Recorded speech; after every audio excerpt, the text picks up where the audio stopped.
Ngiyajabula lamhla kuthi vuka udle nasinkwa sakho encwadzini yemakhosi ekucala sahluko 19 kusuka kuvesi 3. Elijah wesaba wabalekela kusinzisa impilo yakhe. Wathi kube efika eBherisheba kulakaJuda wayishiya lapho inceku yakhe. Yena wachubeka wahamba luhambo lolwamthatha ilanga lonke aya ekhathi ehlane. Wefika wahlala ngaphansi kwesihlahla semthanyelo wathandazela ukuthi asale asafela khona lapho. Wathandaza wathi simakadze sekwenele. Sale uthatha kuphila kwami kude lengingcono ngako kunabokhokho bami. Elijah wesaba kakhulu. Bekeve umbiko ukuthi utawukufa. Wasuka ngematubane wabaleka waze wadzinwa nasemtimbeni. Kuyenteka uthole imbiko lengasikahle. Leminye nje imbiko kungenteka akusi kuthi kuthunyelwe umuntu. Kepha letinto letendekako mawuva inhlupheko yalabanye ubona ukuthi kuyafiwa kuyagulwa kuba ngumbiko wesikhathi nje lofikako nawe lohlanyela kwesaba kuwe.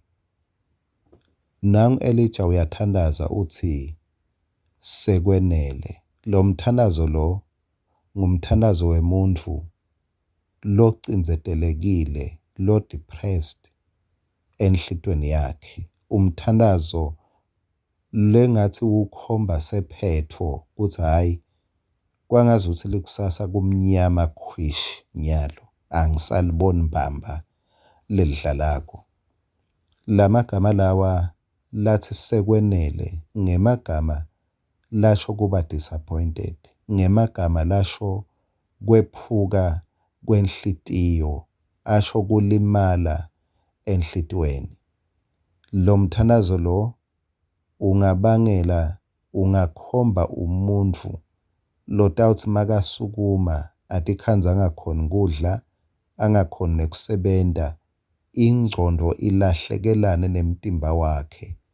Umtimba usebente, ingcondo ibe ingekho lapho. Ngange kuthi kulokunye ungathi ngisho udlile ukhohlwe ukuthi udlile. Ungathi uyosebenza ugcine ukhohlwe endleleni ukuthi kepha ngisuke ngiya kuphi. Inhlitiyo beyilimele. Besingamsola kumbe Elijah, kepha simo lesinje siyasivelela nathi.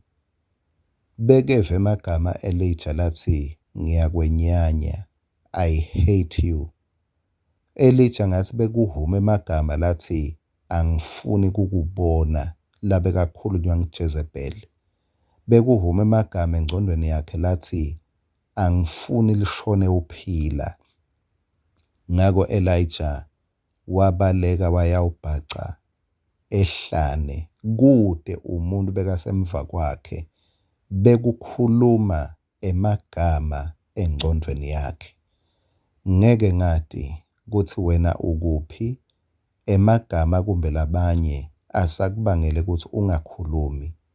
Emagama hayi ukuthi awukwati ukukhuluma, kepha kunetinto la sewubinza khona emagama asakufucele ehlane lekungakhulumi. Emagama akufucele ehlane lekungemukeli letinye tinto ngisho uphiwa kumbe awusacabangi ukuthi wena khona umuntu longakupha, longakubona worth something, une-value yalokuthide.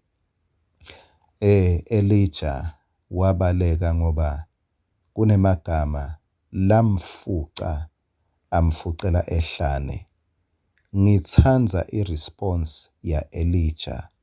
Lengikholwa ukuthi makungaba i-response yakho nami sitawuphila etintweni letisesabisako, etintweni letisifaka ehlane.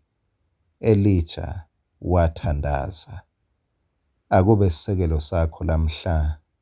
Angishiye leso sisekelo Elijah wathandaza. Ukuthandaza kwakhe ngazi ukuthi kuhema, kuthandazela kufa.